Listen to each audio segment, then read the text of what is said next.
pupurihin ang wonderful God natin, ang beautiful Savior natin, na siyang nagligtas sa bawat isa, na siyang nagbigay ng freedom, na siyang nagbigay ng bagong pag-asa sa atin. I-worship natin yung the great I am. I-worship natin ngayon ang the God of all ages. I-worship natin ang nag-iisang Diyos, the living rock natin. In Philippians chapter 2 verses 6 to 11, who being in very nature, God did not consider equality with God something to be used to his own advantage. Rather, he made himself nothing by taking the very nature of a servant, being made in human likeness, and being found in appearance as a man, he humbled himself by becoming obedient to death, even death on a cross. Therefore, God exalted him to the highest place and gave him the name that is above every name, that at the name of Jesus, every knee should bow in heaven and on earth and under the earth, and every tongue acknowledge that Jesus Christ is Lord, to the glory of God the Father. Hallelujah. And every tongue shall acknowledge, and every tongue shall say that Jesus Christ is our Lord. Amen? Hallelujah. Purihin natin ang God natin. Praise you, O Lord. Hallelujah. Lahat ng labi, Panginoon, ay magsasabing Ikaw, Jesus, ay Diyos ng aming mga buhay. Hallelujah. Thank you, God, for saving us. Thank you for being so good. Napakabuti mo sa aming mga buhay, aming Diyos. Salamat sa kaligtasan. Salamat, Panginoon, sa pag-ibig mo. Salamat, Panginoon, dahil Ikaw ang Diyos na siyang nagyakap sa amin. Kahit kami ay naging marumi, Ikaw ang naglilinis at naglilinis sa amin. Salamat, Panginoon. Salamat, salamat. Kaya kami ngayon, Panginoon, ay magpupuri, magpapasalamat, at itataas ang dakila mong pangalan. Hallelujah. Itatanghal ka namin, Jesus Christ. Hallelujah. Let us worship Jesus, beautiful Savior, God of all majesty,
praises ka, Panginoong Jesus.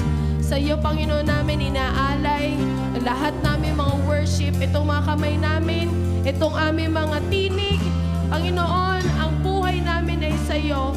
We cannot boast anything but you, Jesus.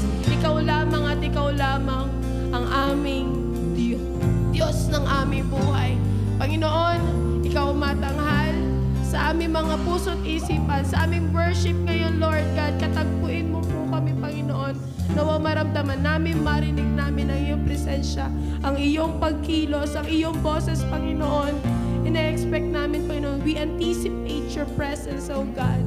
Panginoon, mangusap ka sa bawat isa. Lord, alam ko na may gagawin ka sa aming mga buhay, Panginoon. Kaya Lord, as we worship you, as we raise our hands, as we lift our voices, Panginoon, ikaw ang mag-glorify. Ikaw ang mahayag, Panginoon. Let your majestic presence fill us. Yakapin niyo kami, Panginoon. At anuman ang mga nangyayari sa aming mga buhay, Lord God, you are sovereign over all it. Kaya, Panginoon, we will give our 100% and more of our energy, our efforts, God, para magbigyan ka ng glory, ng honor. Sa Panginoon namin lahat ito'y binibigay. Hallelujah. Purihin ka ng lahat ng labi, ng lahat ng iyong niligtas. Sa iyo, Panginoon, na lahat ng ito, ng glory. Tanggapin mo, Panginoon, ito. In Jesus' name. Amen. Magandang umaga po sa ating lahat.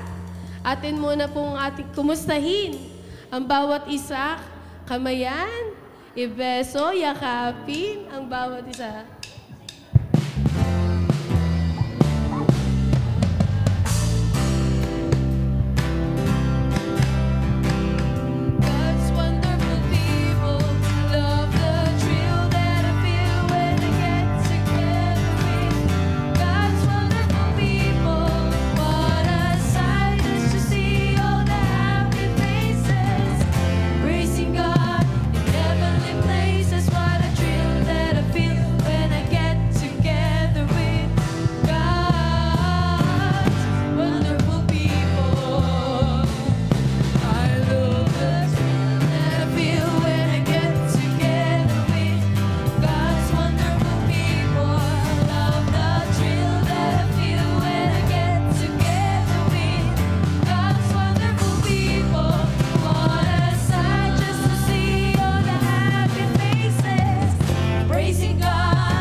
magpupuri sa ating Panginoon? Amen. Sabi nga, rejoice. Again, I say, rejoice. Yun ang sinasabi ng Panginoon sa atin na tayo, sa lahat ng circumstances, ay tayo magre-rejoice. But because our God is sovereign. At ang lahat na may labi ay magpupuri sa Kanya. Hallelujah! Lahat ng tribo, lahat ng nation ay magpupuri sa ating Diyos. Hallelujah! Hallelujah! Hallelujah! Every tribe will see your glory. Every nation bow before you.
Wala kang katulad, O Diyos.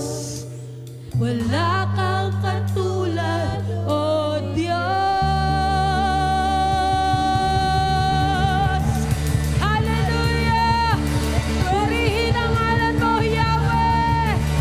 Hallelujah! Hallelujah! We glorify your name! Hallelujah! Hallelujah! Glory and honor and praises sa'yo nga namin, Panginoon, ibinibigay. You are worthy of all it, O God. You deserve all the praises. Hallelujah. Hallelujah. There is no one like you. There is none to be compared to your holiness. And all angels will sing, you are holy. Kami na yung mga kinreate ay mag-worship sa inyo. Bibigyan ka ng glory. Hallelujah. From the beginning, you are God. Till the present, you are God. At sa future, ikaw pa rin ay God. You reign over all. Hallelujah. Glory.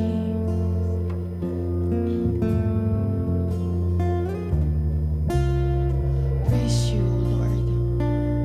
Oh, you are holy. Glory. Holy is your name.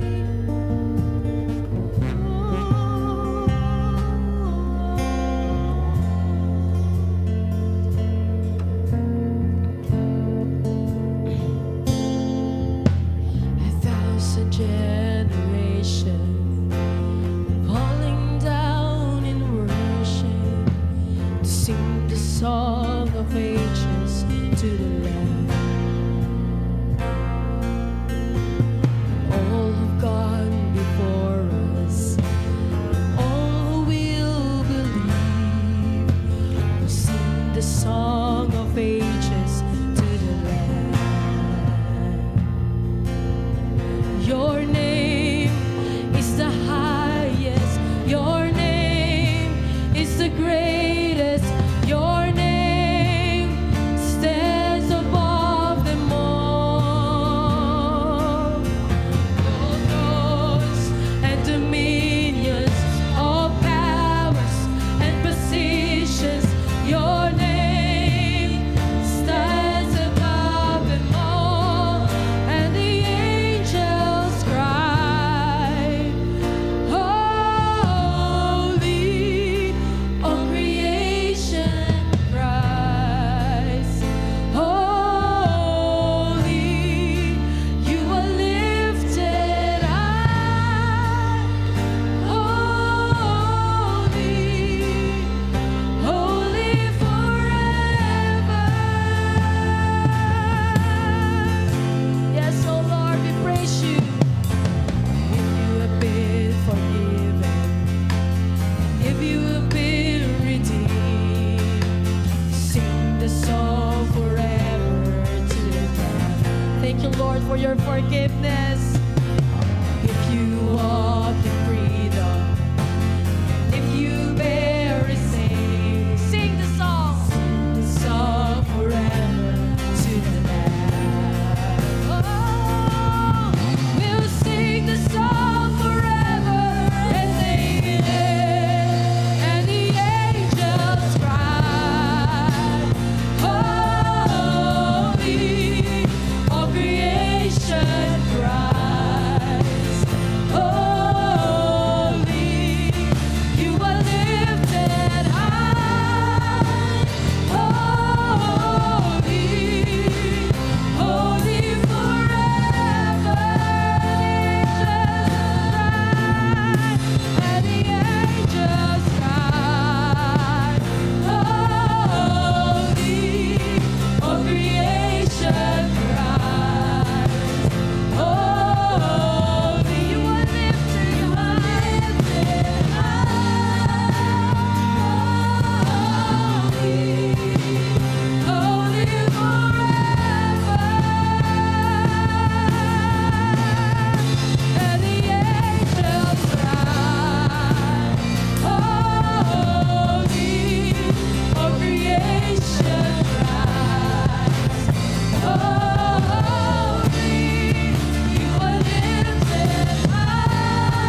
sini ko na panala sa lolo, lalala sa kanila, doon sini ko na. Sama ka ng halasin. This is Christ Charismatic Fellowship International Incorporated, Sunday Service Online. Here, we get to worship God and listen to His Word together online. And though separated physically, we are still one as church. We are one in the body of Christ. So buckle up and get ready, because up next is the Word of God delivered to us by the CCFI SPB's Associate Pastor, Pastor John David Bautista. For more updates, please follow and like our Facebook page at facebook.com/CCFISPB. You may also subscribe to our YouTube channel and be part of our growing community online. Enjoy the service and God bless. Kinakailangan nating mag-rely sa Holy Spirit sa lahat ng pagkakataon. Kinakailangan nating umasa sa Kanya dahil siya yung power. At kung minsan nga, mapapaisip tayo, Lord, bakit ka pa umalis, Jesus Christ, di ba? Mapapapray tayo. Maganda sana na imagine natin sana kung si Jesus Christ siguro ay nandito sa mundo, kasama pa rin natin after niya mag-resurrect, tapos nasa glorified body siya. Tapos kapag gusto niya magpunta sa CCFI SPB, pabiyahe siya. Tapos kung anong dapat kantahin, malalaman natin. Ano kayong magandang line-up? I-chat mo si Jesus sa Facebook. Jesus, ano po magandang line-up? Pagre-reply siya agad. Tapos meron siyang social media team. Tapos meron pa siyang mga PA. Tapos lumilipat-lipat siya kung saan-saan lugar at kumikilos sa bawat isa. Pero iba ang plano ng ating Diyos, di ba? Pag-akyat ni Jesus Christ sa langit, naunawaan natin na hindi tayo iniwan. Amen? Bagkos mas lalo tayong nagbe-benefit dun sa event na si Jesus Christ ay umakyat sa langit. At sa kanyang pag-akyat, kalakip nito ang panibagong era or panibagong chapter ng buhay ng mga tagasunod ni Jesus Christ. They were about to experience this great empowerment na yung pinangakong araw ng God. May promised na day at promised na advocate na bababa daw to these believers inside a dark room. And that event yung nag-open ng door para maraming mga tao pa or ang buong mundo ay makakilala lalo kay Jesus Christ. Ang araw na yun ang tinatawag na the day of Pentecost. Sabihin nyo nga, Pentecost. Ngayong araw na ito, atin pong balikan at pag-aralan ang nangyari noong araw na yun. Yung may nangyari noong araw ng Pentecost. And see kung gaano ka-vital ang Pentecost sa ating pagkakatawag bilang mga Kristiyano. Ano nga ba ang ginagawa ng Holy Spirit para sa ating lahat? Ano nga ba ang ministry niya? Tayo pong lahat ay tumayo at atin pong basahin. Sabay-sabay ang Acts 2 verses 1 to 4. When the day of Pentecost came, they were all together in one place. Suddenly, a sound like a blowing of a violent wind came from heaven and filled the whole house where they were sitting. They saw what seemed to be tongues of fire that separated and came to rest on each of them. All of them were filled with the Holy Spirit and began to speak in other tongues as the Spirit enabled them. Tayo pong lahat ay manalangin. Father God, we thank you for this wonderful day. Thank you for the fresh revelation, O God. Sa worship pa lang, very active na ang banal na Espiritu mo, Panginoon, na kumikilos sa aming mga buhay, sa aming church. Kaya Lord, as we continue sa pagsisik, sa pag-aaral, patuloy-patuloy na ang Holy Spirit ang magturo, magbukas ang aming mga puso, at palagi kaming i-point out pabalik kay Jesus Christ. Thank you for this opportunity, O God, that we get to come together to worship you at marinig ang iyong salita at dakilain ka sa aming mga buhay. Magpakahayag ka ngayong araw na ito at ikaw lamang ang mapapurihan. Sa ngalan ng iyong Ama, Anak at Espiritu Santo, kami po ay nagpupuri sa iyo, Panginoon, at ikaw ay aming sinasamba. Amen. Tayo pong lahat ay umupo. Hallelujah. Ang title po ng ating preaching for today ay The Purpose of the Promised Power. Ano nga ba ang purpose nung promised power? Ang araw kung saan pinakita ng God ang kanyang great power, ang panimula ng isang unstoppable movement ng Christianity. Pagkaalis si Jesus Christ, syempre bago yon, si Jesus Christ ay naglagi dito sa mundo for how many days after niyang mabuhay muli? Ilang araw? 40 days. Kaya po may mga naniniwala na after 40 days, nagagala pa daw ang Espiritu.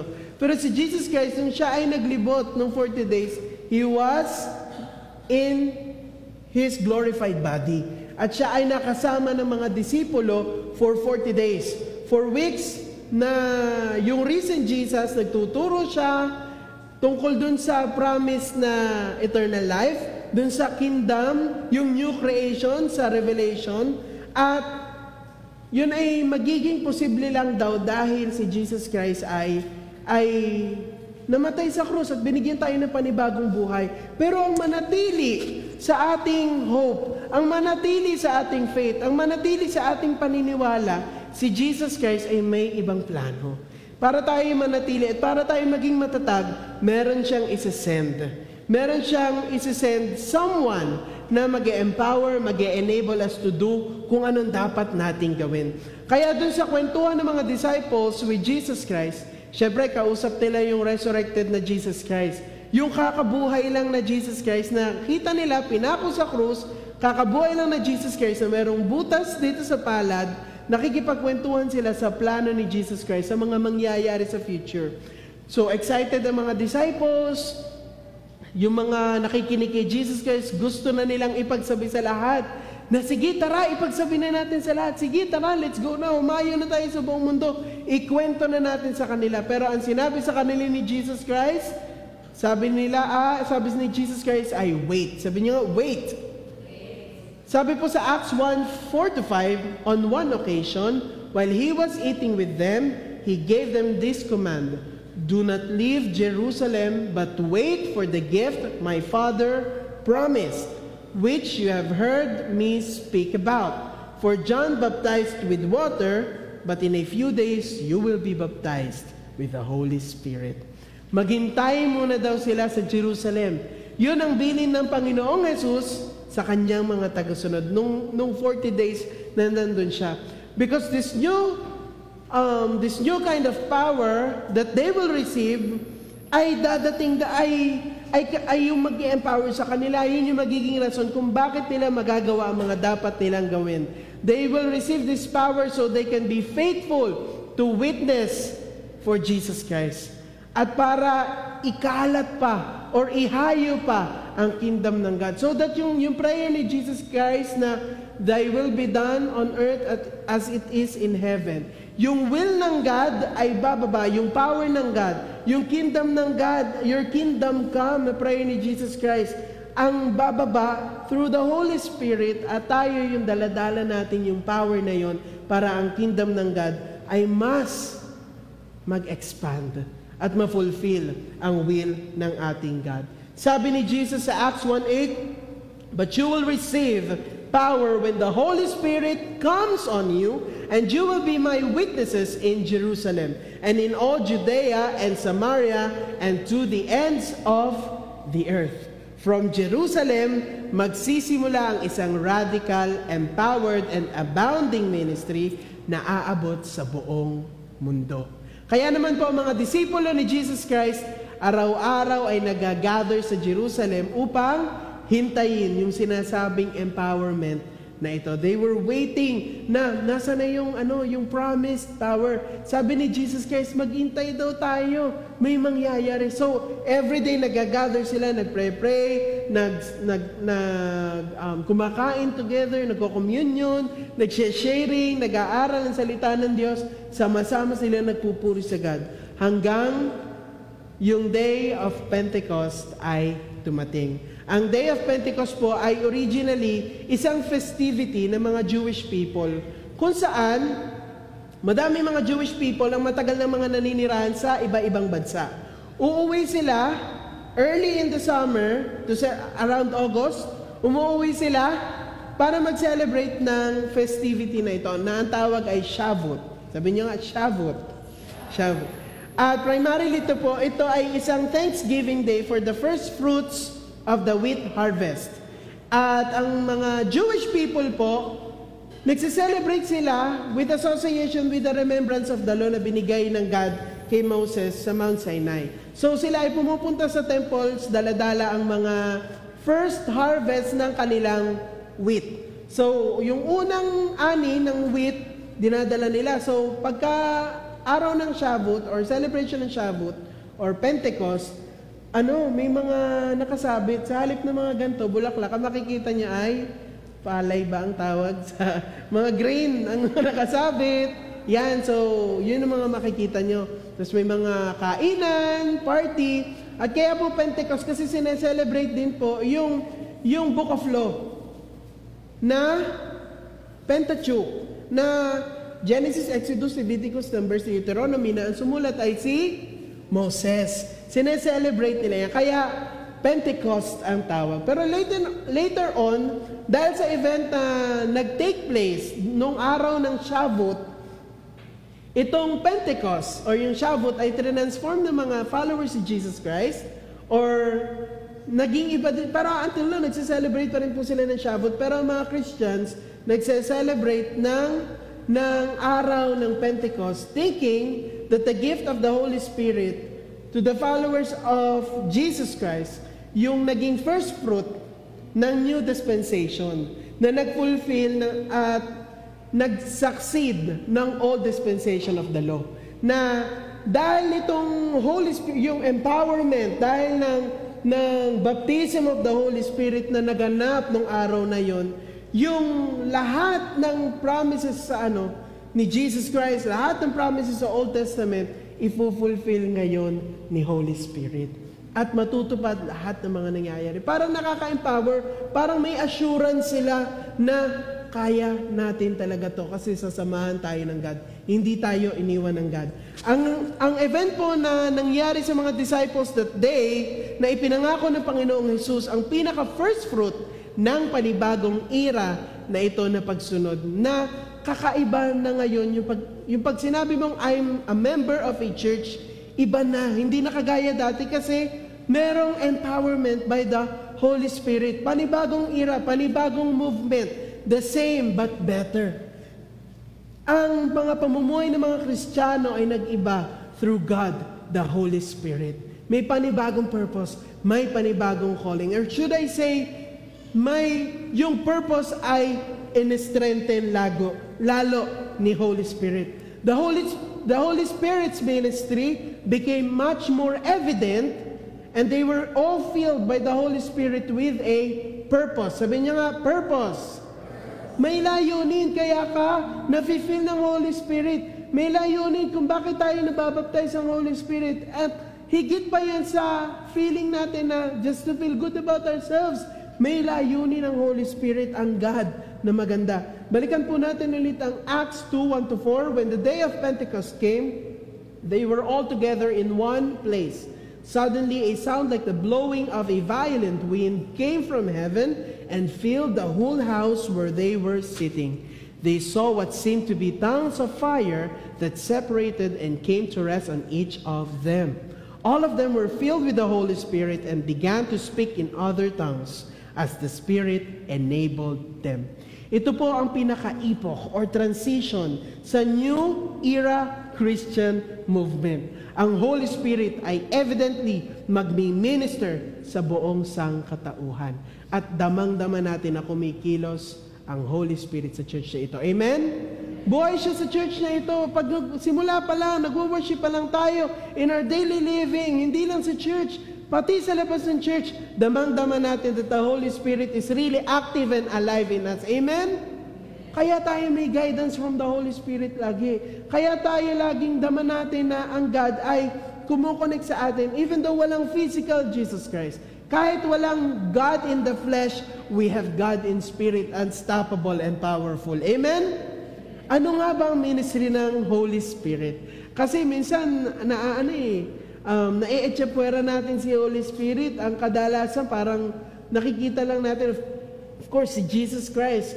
Pero ang ganda kung mauunawaan natin yung kanilang unity, yung pagiging triunity nila, yung kung paano sila kumilos, mas ma-appreciate natin kung paano gumalaw ang ministry ng bawat isa sa kanila. And now, ano nga ba ang ministry ng Holy Spirit? Una po sa lahat, kailangan nating maunawaan na ang Holy Spirit ay person. Bago natin alamin ang mga ministry, kinakailangan maunawaan natin na ang Holy Spirit ay person. He is the person of God at hindi siya isang force lang. Minsan feeling natin ang Holy Spirit or pag nagpre-present worship, may something, nafe-feel ko lang. Force siya. Force lang. Na parang, or emotion, or feelings. Hindi. Siya ay person, nangungusap siya, alive siya. Yung ibang mga tao kasi, hindi maintindihan yung concept ng Holy Spirit. Na parang ito ay power lang, or emotion lang, ayun nga, feelings lang. But we believe that the Holy Spirit is God. Sabi niyo nga, God. Ang Holy Spirit ay God. He speaks to us. He is alive in us. Alam natin na sa creation pa lang, andun na ang Spirit ng God. Amen? Bago pa man, eternal siya kasi bago pa man magsimula ang lahat, hindi siya nilikha. Siya ay manlilikha. Alam natin na sa creation pa lang, kita natin, bago pa man ang creation, bago pa man i-activate ng God, or bago pa man maging maayos, kasi without the presence of God, anong meron? Chaotic. Kaya sabi sa Genesis 1:2, now the earth was formless and empty. Darkness was over the surface of the deep, and the Spirit of God was hovering over the waters. Imagine ang sitwasyon ng isang bagay na wala ang presensya ng God. There will be darkness, chaos, di ba? Walang control. But the Holy Spirit, sinabi dito sa Genesis 1:2, and the Spirit of God was hovering over the waters. Ready na siyang mag-take ng control. Ready na siyang magbigay ng order. At pag kumilos ang Holy Spirit, yung chaos, yung gulo, magkakaroon ng kaayusan. That's the ministry of the Holy Spirit. Ito po ay patunay na noon pa man, the Spirit of God is in control. He is beyond time. He is beyond matters. He is not limited by space. Hindi siya limitado ng time. Hindi siya limitado ng matters. He is that powerful na nung sinabi niyang let there be light, nung sinabi ng God na let there be light, doon pa lang nagsimula ang day 1. Kasi ang time ay measured by the speed of light. Diba? So, nung sinabi ng God na let there be light, ibig sabihin, doon pala nagsimula ang day 1, labas si Holy Spirit doon, hindi siya created. Ang God natin ay hindi create. Siya ang creator. At doon pa lang ang Holy Spirit ay ready na gumawa ng kaayusan at bigyan tayo ng buhay. Noon pa man, nakatingin na sa atin ang ating Lord at may plano na siya para sa bawat isa.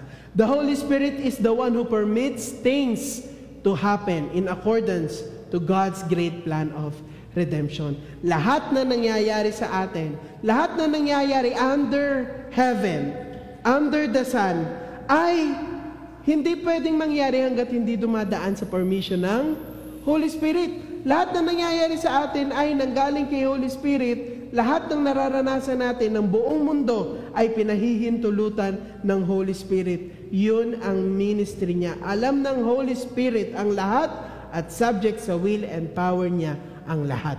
The day of Pentecost, nakita or mas na-highlight ang plano ng God na makilala ng buong mundo ang Panginoong Jesus at tanggapin ang salvation na alay sa lahat. Ano nga ba ang ginagawa ng Holy Spirit para sa atin? Nung nangyari ang Pentecost, anong enable niya para saan tayo naging able? Ano yung mga bagay na kaya na natin gawin because of the day of Pentecost? The Pentecost enables Christians to take on their calling. The purpose of the promised power is to enable us Christians to take on our calling. Sumunod sa ating pagkakatawag. Dahil sa Holy Spirit, dahil sa baptism ng Holy Spirit, dahil sa pagkilos ng Holy Spirit sa ating mga buhay, kaya nating sumunod. Kaya sabihin mo sa katabi mo, kaya mo. Kaya mo, hindi na natin pwedeng sabihin, hala, natatakot ako, kinakabahan ako, hindi ako magaling, hindi ko kaya, hindi naman ako para dyan. kung tinawag ka ng Panginoon, kaya mo because the Holy Spirit is in you. Amen? Amen. Hindi na tayo takot. Hindi na tayo parang feeling natin wala tayong magagawa dahil hindi naman tayo na ang gagawa, but the Holy Spirit ang mag-e-enable sa atin na gawin ang dapat natin gawin. Acts 2:4, all of them were filled with the Holy Spirit and began to speak in other tongues as the Spirit enabled them. Ngayon po, gusto ko pong mag-focus on the things that the Holy Spirit enables us to do. Ano nga ba yung mga kaya nating gawin na dahil ng Holy Spirit? Ang ministry po ng Holy Spirit is to enable us to do things for the glory of God. Kaya po minsan nagtataka tayo, yung mga bagay na di naman natin sukat akalain kaya nating gawin or magagawa natin para sa Panginoon, ay ngayon nagagawa na natin. Dahil yan ang kapangyarihan ng Diyos Espiritu Santo sa atin. Dati nakikringe ka, nagtataas sila ng kamay, tapos ba't kaya sila umiiyak-iyak pa, tumatalon-talon pa, grabe naman. Tapos ilang linggo lang, ilang buwan, isa ka na sa nakikitaas ng kamay. Dati, na ano ka, ang galing naman ng mga yun, nagsasalita, sa una nagtuturo. Ilang taon, ikaw, isa ka na sa mga nagpipreach, nagsishare pag Berean Days, sa mga midweek fellowship, nagtuturo sa mga ministry. Diba? Dahil yung power ng Holy Spirit ay talagang evident sa ating mga buhay. The Holy Spirit enables us to speak the Word of God.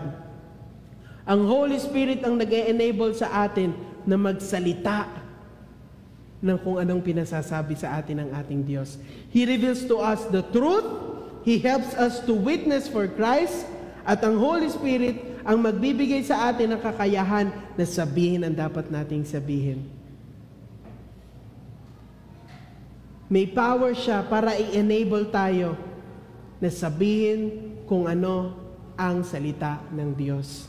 Acts 4:31 and sabi, after they prayed, the place where they were meeting was shaken, and they were all filled with the Holy Spirit and spoke the word of God boldly. Spoke the word of God boldly.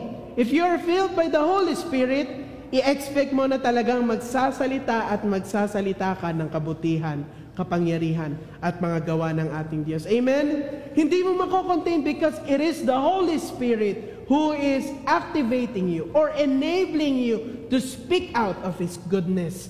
Kaya, kinakailangan ready lagi tayo. If we believe that we are empowered by the Holy Spirit, dapat ready tayo na anytime God will give us opportunity to speak at sabihin kung anong para sa Kanya. Huwag natin pigilan. Whenever you have the opportunity to speak of His goodness, go ahead.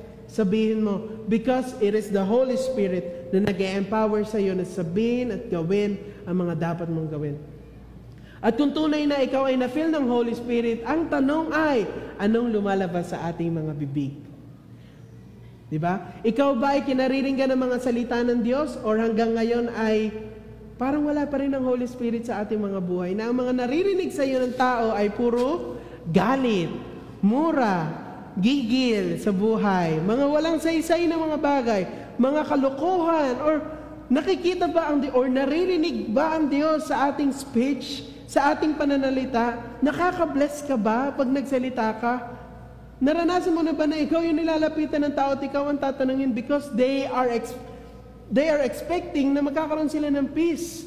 They are expecting to find God kung ano ang sasabihin mo, sa kung ano ang sasabihin mo. Through the Holy Spirit, mga kapatid, kaya mong maging effective speaker. Through the Holy Spirit, kaya mong magsalita, kaya mong mag-share, kaya mong mag-preach, kaya mong gamitin sa mga schools, kaya mong gamitin ng God doon sa mga workplace nyo, sa school nyo, at sabihin kung gaano siya kabuti.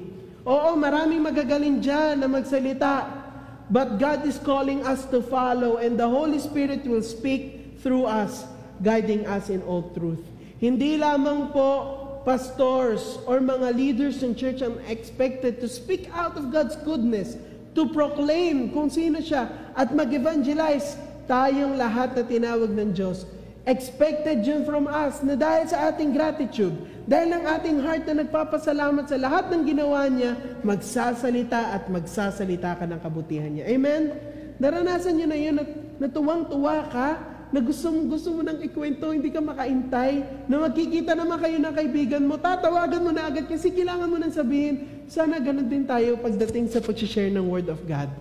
Amen? Dahil this is a good news, yung kabutihan ng God, ito yung good news, si Jesus Christ. So if we have the Holy Spirit in us, expect na magsasalita at magsasalita ka. Yang katabi mo, nakaringgan mo na ba today ng kabutihan ng Diyos? Di ba? Hindi naman ako ganito dati, pero bakit ganito na ngayon? It is because the Holy Spirit is changing us. Even the way we speak, binabago ng Holy Spirit. Sabi po ng Matthew 10:16-20, I am sending you out like sheep among wolves. Therefore be as shrewd as snakes and as innocent as doves. Be on your guard. You will be handed over to the local councils and be flogged in the synagogues. On my account you will be brought before governors and kings as witnesses to them and to the Gentiles. But when they arrest you, do not worry about what to say or how to say it. At that time, you will be given what to say. For it will not be you speaking, but the Spirit of your Father speaking through you. If you are filled by the Holy Spirit, gagamitin ka ng God to speak life, to speak healing, to speak truth, na sa lahat ng mga sinasabi mo, maraming mapagpapala. Na pag nagsalita ka pa lang, may mga kapayapaan ang mararamdaman ng mga tao. Di ba? Tingnan mo nga yung katabi mo, pag nagsalita ba yan, kapayapaan ang nararamdaman mo? Or, wala, parang ang bigat lagi. Diba? If we are empowered, or if the Holy Spirit is in us, dapat ang nararamdaman ng mga kausap natin ay peace, healing, love. Diba? Kapag ikaw ang nagsalita, maraming nakakaroon ng matiwasay na isipan. Pagkatapos ng usapan nyo, kinakailangan nakangiti sila. Hindi yung parang, bigat na bigat sa buhay dahil ikaw ay, kung magsalita ay, basta na hindi. But if the Holy Spirit is alive and active in us, talagang mabibless at mabibless ang mga tao sa paligid natin. Kapag ikaw ay nagsalita, hindi na condemnation, but hope ang naririnig nila sa iyo. Amen? Ganun ba? Ikaw? Wag na yung katabi ang tingnan. Ikaw naman, sarili naman. Ganun ba tayo? Napapansin ba natin yun sa mga tao na nabibless sila pag tayo nagsasalita or pag nakikita nila tayo, umiiwas dahil ako, ayaw kong kausap yan. Diba? Dapat si Jesus ang nakikilala sa atin. Kasi ang ministry ng Holy Spirit is to point us back to Jesus Christ. So as followers of Jesus Christ or as followers of Jesus Christ filled with the Holy Spirit, kinakailangan as we speak, laging nadadirect ang mga kausap natin back to Jesus Christ. The Holy Spirit enables us to live a holy life. Hindi lang niya tayo i-enable to speak out kung anong dapat nating sabihin, but also the Holy Spirit will enable us to live a holy life. Kaya mo nang maging banal. Dati, hindi mo kaya magsalita kung anong dapat sabihin. Pero ngayon, pati yung mga dapat gawin, kaya mo nang gawin. Minsan, di ba, takot na takot tayong yung iba sa atin, nahirapan or ilang taon bago tumanggap kay Jesus Christ. Kasi iniisip nila, ang hirap kayo maging born again, kailangan maging ganito, bawal ang ganito, bawal ang ganyan, hindi ako fit dyan. Pero hindi yun ang iisipin natin kasi hindi naman natin babaguhin ang sarili natin. Ang magbabago sa atin ay ang Holy Spirit. As soon as we receive Jesus Christ as our personal Lord and Savior, tinanggap din natin yung benefit ng Holy Spirit ang mag-guide sa atin, magbabago sa atin, ang kikilos sa ating mga buhay. Na kaya na nating kumilos, gumawa na ang nakikita nila sa atin ay holiness. Amen? Ine-enable tayo ng Holy Spirit to live a holy life by convicting us of our sins and by pointing us out or back to Jesus Christ. John 16:7-8 says, "But very truly I tell you, it is for your good that I am going away. Unless I go away, the advocate will not come to you. But if I go, I will send him to you. When he comes, he will prove the world to be in the wrong about sin and righteousness and judgment."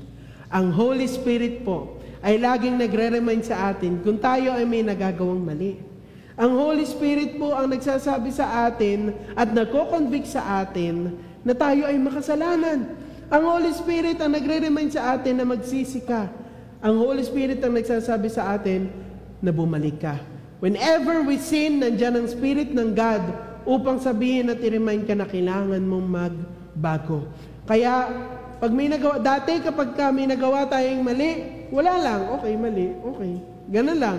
Or wala tayong pakailam, this is my life, I do what I wanna do. Pero ngayon, kapag may nagawa tayong mali or pinaplano pa lang natin gawin, ang Holy Spirit nandiyan na dug. Nararamdaman mo may conviction agad. That's the Holy Spirit working in us. Na kahit mali ng iba, nakita mo, may effect sa iyo at ikaw, ang Holy Spirit, kumikilos din sa iyo. That's the Holy Spirit working in this church. Amen? Ang Holy Spirit ang nagtuturo sa atin ng tamang pamumuhay. Ano ang dapat gawin? Ano ang dapat sabihin? Ay, paano magmahal? Paano gawin ang tama? Because the Holy Spirit will reveal Jesus to us. Kasi kung holiness at holiness ang ating titingnan, kanino tayo titingin? Kay Jesus Christ. Kaya ang goal ni Holy Spirit or ang ministry ni Holy Spirit is always to remind us of who Jesus is at kung paano maging Christ-like sa ating pamumuhay. Sabi po sa John 16:14, He will glorify me because it is from me that He will receive what He will make known to you. Ito yung role ni Holy Spirit na sabi ni Jesus Christ, yung Holy Spirit ay glorify siya at siya yung parang they're working together, yung parang talagang, yes, triunity sila. Sila, ang ating God ay kumikilos at lahat sila may iisang purpose. Hindi pwede mag-away si Jesus Christ at si Holy Spirit. Nagtampo si Holy Spirit, kaya sasabihin sa iyo ni Holy Spirit, i-curse mo si Jesus Christ. Si devil na yun. Hindi, huwag kayong malilito, okay? The Holy Spirit, His nature, ay holiness din. Kaya ipo-point back niya tayo lagi kay Jesus Christ. Galatians 5:16-20, so I say, walk by the Spirit, and you will not gratify the desires of the flesh. For the flesh desires what is contrary to the Spirit, and the Spirit what is contrary to the flesh. They are in conflict with each other so that you are not to do whatever you want. Dahil ang Holy Spirit, hindi na yung kung anong gusto mo na lang gawin, gagawin mo ngayon. Alam mong gusto mo tong gawin, pero pinipigilan ka ng Holy Spirit kasi hindi yung maganda. At ngayon, ito ang ayaw mong gawin, pero ginagawa mo na ngayon dahil ang Holy Spirit ang nag-i-enable sa iyo. That's the power of the Holy Spirit. But if you are led by the Spirit, you are not under the law. The acts of the flesh are obvious: sexual immorality, impurity, debauchery, idolatry, witchcraft, hatred, discord, jealousy, fits of rage, selfish ambition, dissensions, factions, and envy, drunkenness, orgies, and the like. I warn you, as I did before, that those who live like this will not inherit the kingdom of God. Ang Holy Spirit ang magtuturo sa atin na iwasan ang mga buhay na dapat nating iwasan. If you were a sinner, tayong lahat ay sinner, and kung meron kang mga kasalanan na hirap kang ibitawan, hirap kang i-handle, hayaan mo na ang Holy Spirit ang kumulos sa buhay mo. Seek Him more. Get closer to Him more.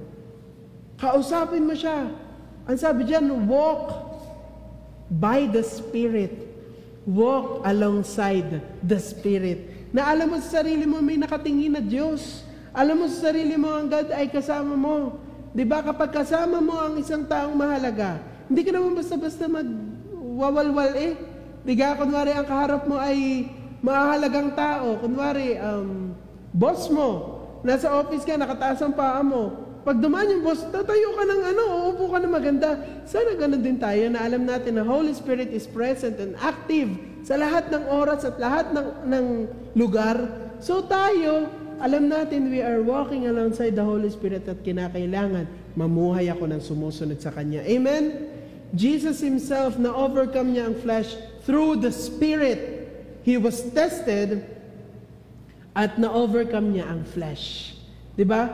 The Holy Spirit ang nag-enable kay Jesus Christ din. Dahil He was in the flesh, He had to surrender. Kumbaga, kinailangan niya din mag-depend kay Holy Spirit. Ang power ng Holy Spirit. At na-overcome niya ang flesh, na-overcome niya ang sin, na-overcome niya ang death. at nabuhay siya. Sabi, the same Spirit of God na nag-raise kay Jesus Christ din ang magre-raise sa atin.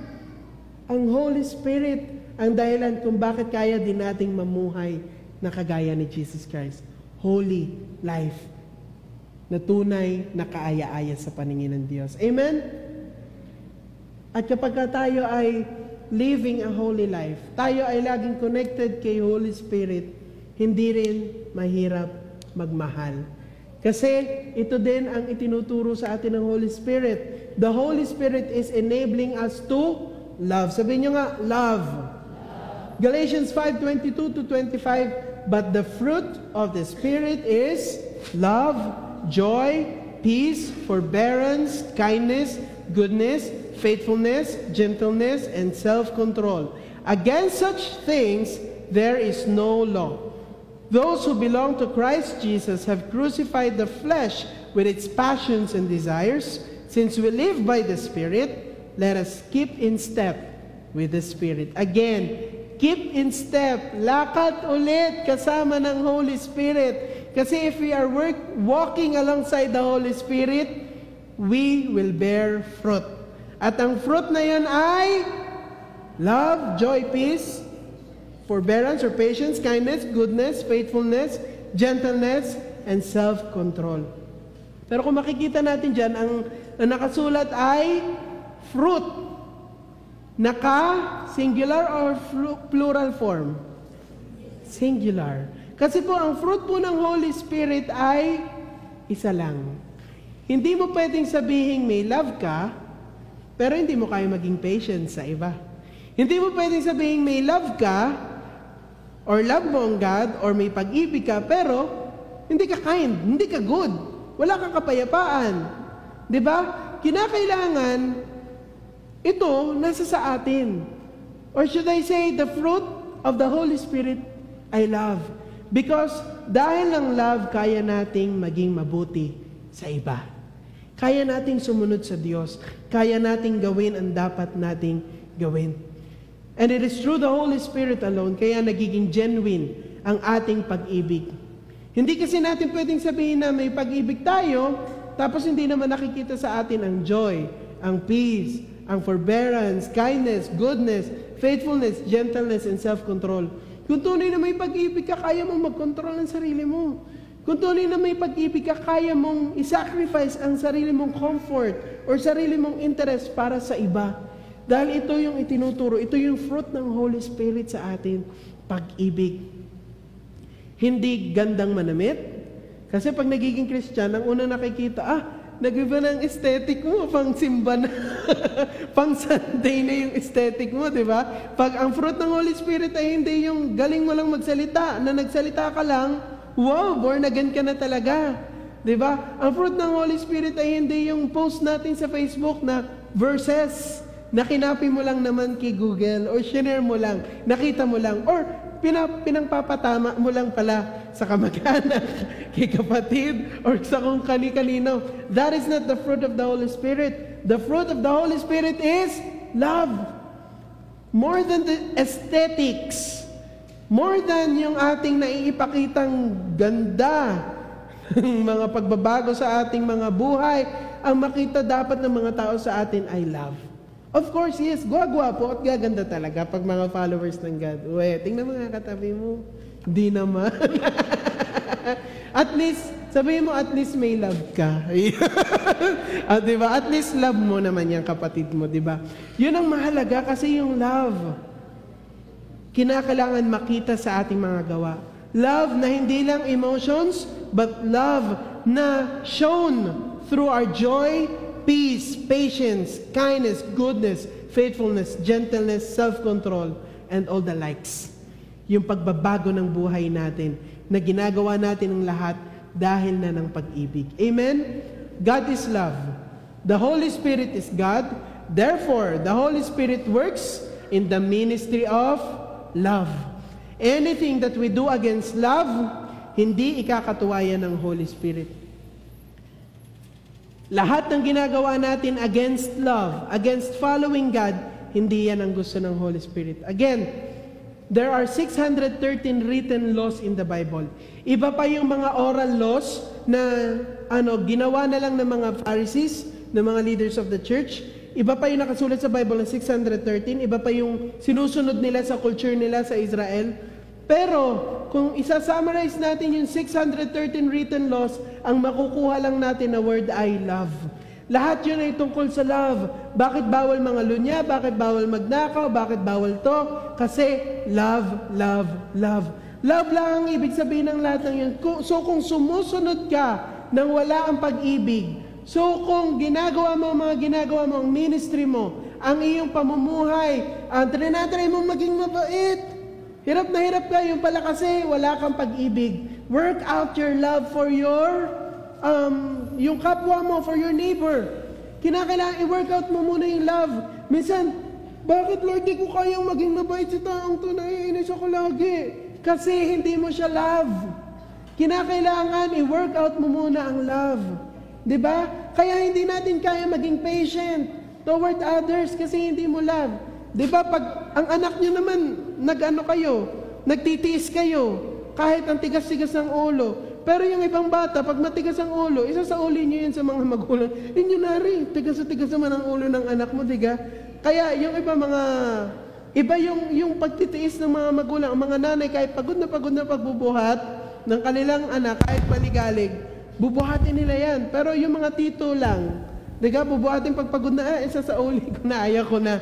Kasi iba ang nagagawa ng pag-ibig. The more love we have for other people, the more that we can give. The more that we can sacrifice for them. The more that we can be patient sa kanila. Kind, good. Kaya natin magbigay. Mga kapatid, to my fellow believers, dito po ay malinaw po nating masasabi that we are called to witness, we are called to live a holy life, and we are called to love. Sa calling natin na ito, we ought to depend fully on the Holy Spirit. Kahit nga si Jesus Christ, yung nagkatawang tao siya, di ba? Siya yung nagdepend. Siya yung kinailangan niyang magdepend sa power ng Holy Spirit. Kaya gano'n na lang yung pananalangin niya. Gano'n na lang yung pagiging prayerful niya. Kasi siya ay God, pero medyo mag-pray, siya ay God. Pero it was in the flesh. At kinakailangan niya ng empowerment ng Holy Spirit to enable him kung ano ang nais niya. Napagtagumpayan niya ang flesh because the Spirit is stronger than the flesh. At tayo din. Sabihin mo sa katabi mo, ikaw din. Kaya mong pagtagumpayan ang flesh. Mahirap mamuhay dito, di ba? Masaktan lang tayo, gusto na natin agad gumanti. Matapakan lang tayo, ang dami na agad natin masasabi. Mainitan lang tayo, gusto na nating sumuko. But if the Spirit is stronger at mas active sa buhay natin, kahit anong hirap, kahit anong discomfort, we will do whatever God calls us to do. Gagawin at gagawin mo ang dapat mong gawin. Sasabihin at sasabihin mo ang dapat mong sabihin. Kahit pagtawanan ka, kahit hindi sila maniwala, because hindi dahil lang nila kaya ginagawa mo yung mga dapat mong gawin. Because the Spirit is enabling us na gawin or tanggapin ang ating calling. We also need to totally allow the Holy Spirit to teach us and to show us His ways. Only through that, mafulfill natin ang purpose ng Pentecost na makilala si Jesus Christ sa lahat. Na pinopoint out na rin natin sa mga buhay natin, the way we speak, the way we live our lives holy, and the way we love, si Jesus Christ ang nakikita nila. At kung tunay na nasa sa atin ang Holy Spirit, dapat si Jesus Christ ang nakikita nila sa atin. After po ng Day of Pentecost, yung hapon na yon, na sa loob ng isang room, umihip ang malakas na hangin. Tapos yung tongues of flame, nakita na nag-scatter sa mga disciples. They were all filled by the Holy Spirit. They started to speak in tongues. Diba? Ang dami nangyayari. When we worship, ang dami nangyayari. Kapag may Holy Spirit baptism, ang daming nangyayari, di ba? Ang daming ipinapakita ng God. Amazing. Nakakakilabot, nakaka-bless. Ang sarap sa pakiramdam. Pero ang tanong, what happens after? Natatapos ka na ba dun sa, ala, ang sarap, ang sarap, ang sarap. Anong ginagawa mo after nun? They were empowered, the disciples or the followers of Jesus Christ were empowered to continue yung legacy ni Jesus Christ. They were empowered and they are fearless to take on the cross. Naging all out sila sa paglilingkod. And Christianity started to spread out. Spread sa buong mundo, throughout the world. Ito yung power ng Holy Spirit. At ito yung mga bagay na ine-empower tayo ng Holy Spirit. Ito yung mga dahilan kung bakit. Hindi ka natatapos ng after Sunday service, hala, nakaka-bless, tapos na. Hala na, na-feel kong Holy Spirit kanina, kinilabutan ako. Hindi lang po yan kilabot. Hindi lang po yan yun. Kinakailangan, hala, na-feel ako ng Holy Spirit, may pinagagawa siya sa akin. May gagawin ako. Kapatid, hindi natatapos sa pangingilabot at amazement ang lahat ng iyon. Are you willing to take on your calling to witness, to live a holy life, and to love? We are being baptized by the Holy Spirit for a purpose. And that is something bigger than us. To build His kingdom here on earth.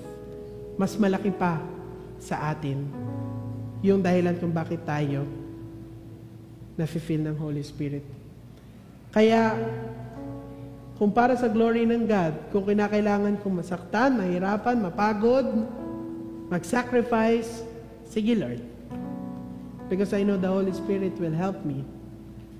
Hindi na laging, hindi kasi po ako ganyan. Hindi po ako mag-speak kasi hindi naman po ako extrovert. Hindi yan dun eh. Ay, hindi po ako magpapagamit kasi hindi naman ako ganyan na tao. If God calls you, or if God is calling you, surrender to Him. Yung buong pagkatao mo, na kahit yung mga bagay, yung inner core mo, kaya niyang baguhin. Kung nahirapan kang mamuhay ng holy life, remember that the Holy Spirit is walking alongside you. Siya yung magsasabing, hindi yan, mali yan. Siya din yung magsasabi sa'yo, pag nagfe-fail ka, bangon ulit. Bumalik ka kay Jesus Christ. Tutulungan kita. Kaya hindi tayo takot, hindi tayo aligaga sa pagsunod sa Diyos dahil ang Holy Spirit ang mag-e-enable sa atin. Mga kapatid, are you willing to witness? Amen? Are you willing to live a holy life for Jesus Christ? Are you willing na magmahal? Amen. Hindi lang sa mga taong kamahal-mahal, but the Holy Spirit will also enable us to love just like how Jesus did. Kung paano niya minahal yung mga taong nagmamak sa Kanya. Kung paano niya minahal yung mga taong pinagtatawanan siya habang pinapako siya sa krus. Kung paano niya minahal yung mga taong pinakain niya, pinagaling niya, pinakitaan niya ng miracles, na sila ding sisigaw, crucify, crucify, crucify. You will be able to love those people na ginawan mo ng mabuti pero nag-fail, na mahalin ka. You will be able, the Holy Spirit will enable you to love those people na iniwan ka at sinaktan ka. Yung mga taong, ang hirap intindihin, bakit? Because the Holy Spirit is in you, kaya mo din. Amen? Tayo pong lahat ay tumayo. Let us rededicate our lives in serving God, in living a holy life, in witnessing, and in loving more and more and more. Tayo pong lahat ay tumungo at manalangin. Father God, we thank you for this wonderful message of hope, O God. Na Lord, hindi mo kami iniwan, hindi mo kami pinabayaan. Instead, O God, umakyat ka sa langit and you sent the Holy Spirit so that we can have assurance, O God, na hindi mo nga kami iniwan. Thank you for this empowerment, O God. Thank you that every time, that whenever we come together, active ang Spirit mo, O God, nararamdaman namin, O God. And we're very grateful, O God, dahil kumikilos ka sa church na ito. And we're very sorry, O God, kung Lord, doon na lang natatapos yun sa amazement madalas.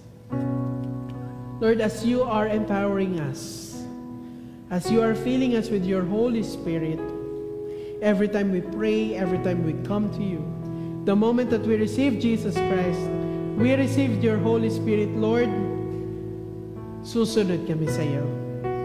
Hindi namin pipigilan ang mga pagkakataon that whenever we have this opportunity to speak out of your goodness, igagrab namin ito, God. Hindi kami magdadamot sa pag-ibig. Dahil yun ang ginawa mo sa amin, Panginoong Jesus, minahal mo kami. At Lord, ipapamuhay namin ang holy life, O God. Tinawag mo kami, O God. Kaya Lord, susunod kami. Hindi dahil kaya namin, hindi dahil may extrang energy pa kami, dahil may extrang pamasahe pa kami, dahil lang may extrang time kami, but Lord, we are prioritizing, O God, to live a life serving you, loving you, loving others, and witnessing for you, Jesus Christ. Thank you for this calling, O God. Ine-embrace namin ito. At sa iyo lang kami maglilingkod. Salamat po sa panibagong purpose.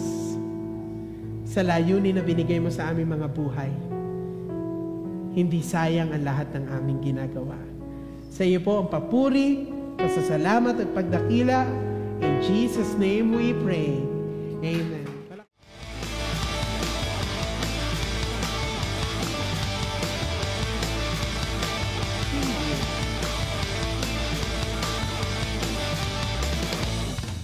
Tayo po ngayon ay nasa oras na ng atin pong pagbibigay. Tuwing kumakanta po or nagpe-pray para sa tithes and offering, madalas po ako napapatingin sa atin pong basket. Hindi po dahil tinitingnan ko kung ano pong hinulog nyo, kundi naaalala ko po yung concept na tinuturo po sa finance. Nasabi po doon, do not put all your eggs in one basket. Ang ibig sabihin po nun, kung mag-i-invest daw po tayo, huwag tayo mag-i-invest sa isang kumpanya lang. Damihan natin. Para kapag nalugi yung isa, meron pa tayong other companies na makakapagbigay ng return sa investment natin. At tuwing naalala ko po yung concept na yon, nare-realize ko na, hindi siya applicable sa lahat ng basket. Kasi, meron pong isang basket na kapag pinaglagyan natin ng lahat-lahat ng meron tayo, kahit kailan di po tayo malulugi. At yung basket po na yun, ay itong basket na i-offer natin sa Panginoon. Sa ating Diyos na tapat. Kasi sa atin pong God, wala pong puwang ang lugi. Bakit po? Kasi 10% pa lang ang hinihingi ng Panginoon. Willing na siyang buksan ang durungawan ng langit para ibuhos ang masaganang pagpapala sa sino mang tapat na magbibigay. To the point na wala na tayong paglalagyan. Kaya sa paghahawak po ng pera natin, if you're still looking for the best way to handle our finances, minsan manonood tayo, magbabasa tayo, ano ba dapat ang tamang pag-spend ng pera? Ilang percent ba dapat ang savings? Ilang percent ang expenses? Ilang percent ang investment? At maganda po yun, hindi po tayo against doon. Pero, meron pong isa na pinakamabisang paraan to spend our money wisely. Ito ay ibigay natin sa Panginoon. Give it to God. Put God first. I-honor natin ang God. Mahalin natin siya una at higit sa lahat. At ang maging anchor ng pagbibigay natin sa Panginoon ay ang pag-ibig natin sa Kanya. Kagaya lang ng God, na ang anchor din ng pagbibigay niya sa atin ng lahat-lahat ng meron tayo ay yung pagmamahal niyang wagas sa atin. At hindi po natin sinasabi na ihulog natin lahat ng pera natin sa basket. Ang hinihingi lang po ni Lord ay 10%. Pero yung 90% po, bilang tayo po ay mga Kristiyano, we have to spend it wisely because as the Spirit of the Lord dwells in us, yung wisdom mismo na nanggagaling sa Panginoon ang siyang mag-guide sa atin kung paano natin nahawakan yung natitirang 90% na para pa rin sa Kanyang glory. At sa atin pong mga youth na wala pa pong trabaho, we are also encouraged na magbigay din ng ating tithes. Magsimula po tayo na bata pa lang tayo. Kasi ako po personally doon po ako nagsimula. Kinukuha po ang 10% sa baon ko bago po ibigay sa akin. Para hindi ko po magastos. So pagdating ng linggo, meron pong sure na may offer sa Panginoon. At sa paglago po natin, mga kabataan, sa paglalim po ng pagkakilala natin sa Panginoon, we will find ourselves giving to God our offering out of love. Dahil na-realize natin na mahal ko ang Panginoon at mahal ko siya kaya susunod ako sa Kanya. Hindi dahil utos ang pagbibigay, kundi dahil mahal ko ang Panginoon. At yung atin pong tithes, alam po natin kung saan po ito ginagamit. Marami po tayong workers, marami po tayong ministers ang ginagamit po ng Panginoon para humayo, mag-share ng Word of God. At yun po ang pinagagamitan ng atin pong tithes. At marami po pong iba. Pero dalawa po lagi ang sobre na binibigay meron sa ating mga upuan. Yung isa po ay para sa building fund. Dahil habang ang mga kapatid po natin ay umahayo sa labas, tayo po, we will take part naman to prepare yung building na pagtatanggapan natin sa mga kaluluwa na maakay pa natin sa Panginoon.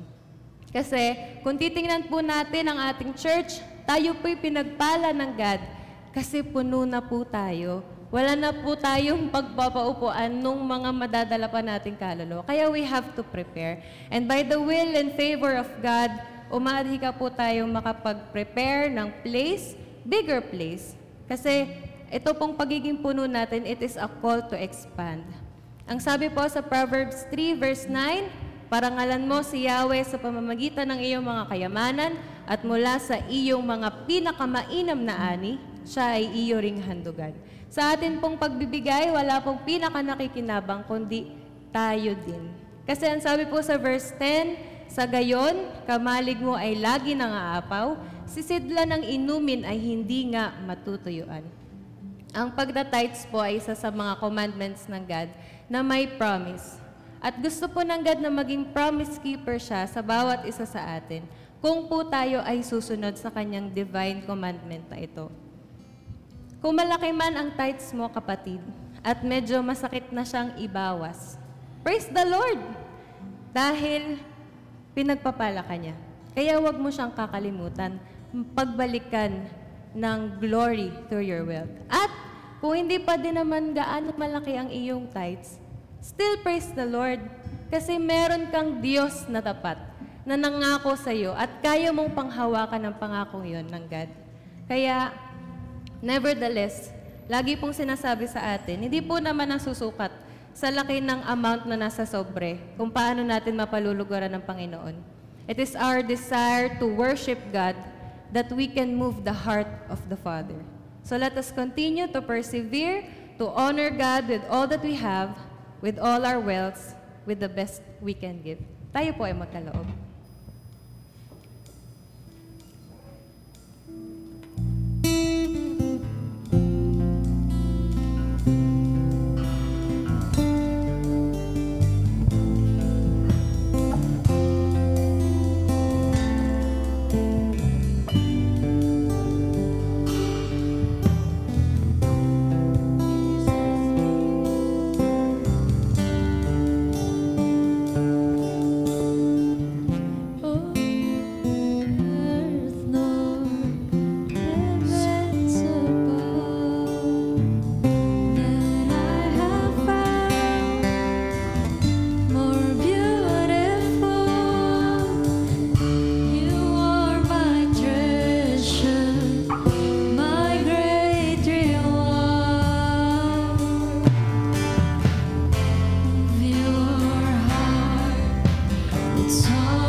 Stand in love and pour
po, Panginoon, sa patuloy na blessing mo, O God. Alam namin, Lord God, na kahit kailan hindi sa amin po mga buhay, Panginoon. Alam namin, Panginoon, na kahit kailan, Lord God, Ikaw naging tapat at never mo kami, Lord God, pinagkulang, Lord God. Kaya, Lord, dinadalangin namin sa iyo, God, itong amin po mga kaloob. Dalangin namin, Panginoon, na maging mabangong samyo po ito sa iyo, Father God. Hinihiling din po namin, Ama, na patuloy mo pag-alabin ang amin pong pagmamahal para sa iyo, Lord God. Na mag-desire kami, Lord, na makapagbigay sa iyo, God, ng the best that we can, O God. Gamit po ang amin pong mga kayamanan, Father God. At dalangin din po namin, Panginoon, yung amin pong mga pinagtatrabahuhan, Lord God. Continuous operation, Lord God. Maging successful po ito, Lord God, para patuloy po kami magkaroon ng source of income, O God. At dalangin din po namin, Panginoon, ang mga kapatid po namin na wala pa pong mga trabaho. Ikaw po, Panginoon, ang siyang mag-provide ng work, Lord God. At dalangin din po namin, Panginoon, yung mga kapatid po namin na may mga pangangailangan, Father God. Patuloy na provision mo po ang siyang amin pong hinihingi, Father God. And Lord, ang mga maghahawak po ng mga salaping ito, patuloy na ikaw mamigay ng knowledge and wisdom, Lord God. Patuloy na gamitin mo sila, Lord God, mightily and effectively, Lord God, sa ministry na pinagkaloob mo sa kanila, Father God. And Lord, patuloy na bigyan mo kami ng desire to honor you, Lord God, ng lahat-lahat sa amin, Panginoon, ng buong-buo po ng buhay namin, Lord God, with all our hearts, Father God. At patuloy kami mag-desire ng promotion and salary increase, Lord God, upang patuloy kami, Lord God, makapagbigay sa iyo, Panginoon. Salamat po, Ama. Iniibig ka namin lubos, Lord God. In Jesus' name we pray. Amen. Praise God! Purihin natin ang ating God! Hallelujah! Deserve ng Lord ang mga papuri. Amen? Hallelujah! Sabi nga kanina, tayo ay enabled by the Holy Spirit para tayo ay umibig. Kahit sa mga hindi kaibig-ibig. Kaya magkaroon tayo ng reflection of Christ-likeness. Amen? Hallelujah! Praise the Lord! Deserve ng God ang papuri. Masasalamat. Hallelujah!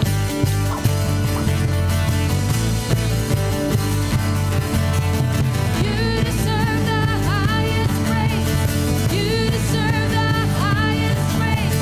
You deserve the highest praise. Come on! You deserve the highest praise. You deserve the highest praise. You deserve the highest praise.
pangalan.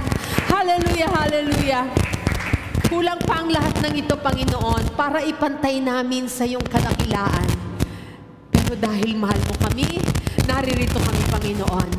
Nagbibigay ng papuri, dinadakila ka, itinataas ang banal mong pangalan.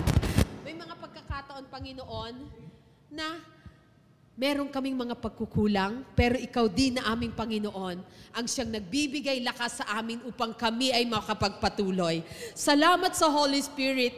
Nararamdaman niya namin parati ang kanyang pagmamahal, ang kanyang pagyakap sa amin.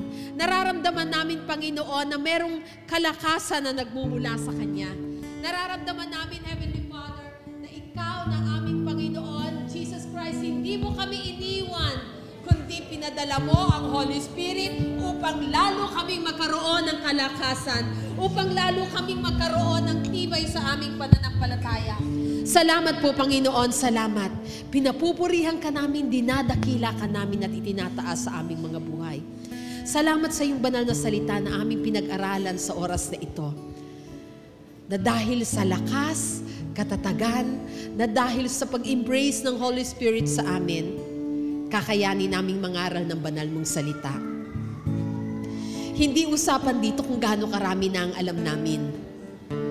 Ang pinag-uusapan dito ay kung nasa sa amin ang Holy Spirit, kaya kakayanin namin, Panginoon, na ipangaral ka sa lahat ng mga tao na nakakasalamuhan namin. Sa pamamagitan man ito ng aming pananalita, o sa pamamagitan naman ito ng aming mga pinag-uugali at testimony na pinapakita sa kanila.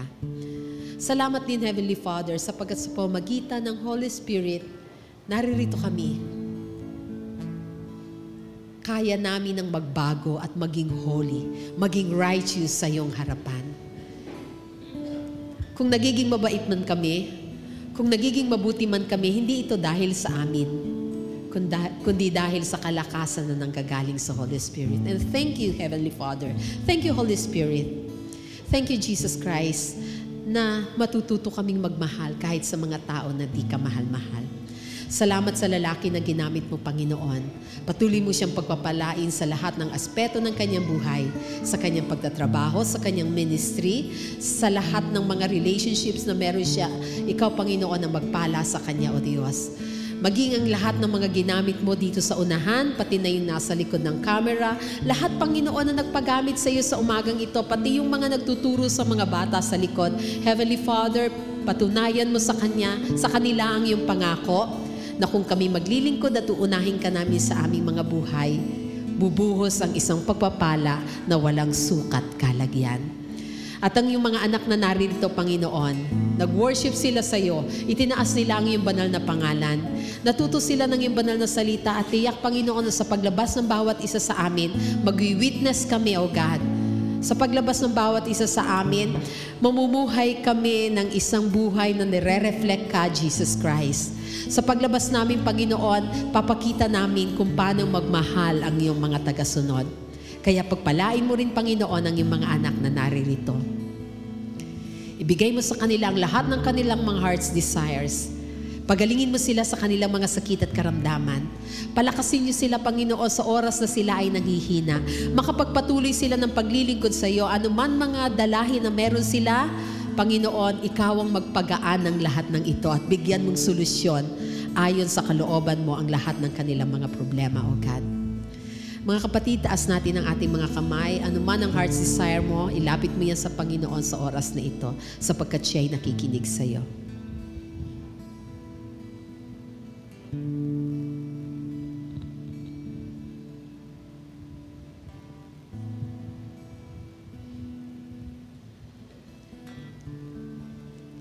Church, let the word of Christ dwell in you richly, teaching and admonishing one another in all wisdom, singing psalms and hymns and spiritual songs with thankfulness in your heart to God. And whatever you do, in word or deed, do everything in the name of our Lord Jesus Christ, giving thanks to God the Father through Him. And may the grace of our Lord Jesus Christ, the love of the Father, and the communion of the Holy Spirit be upon each and every one. And all God's children will say,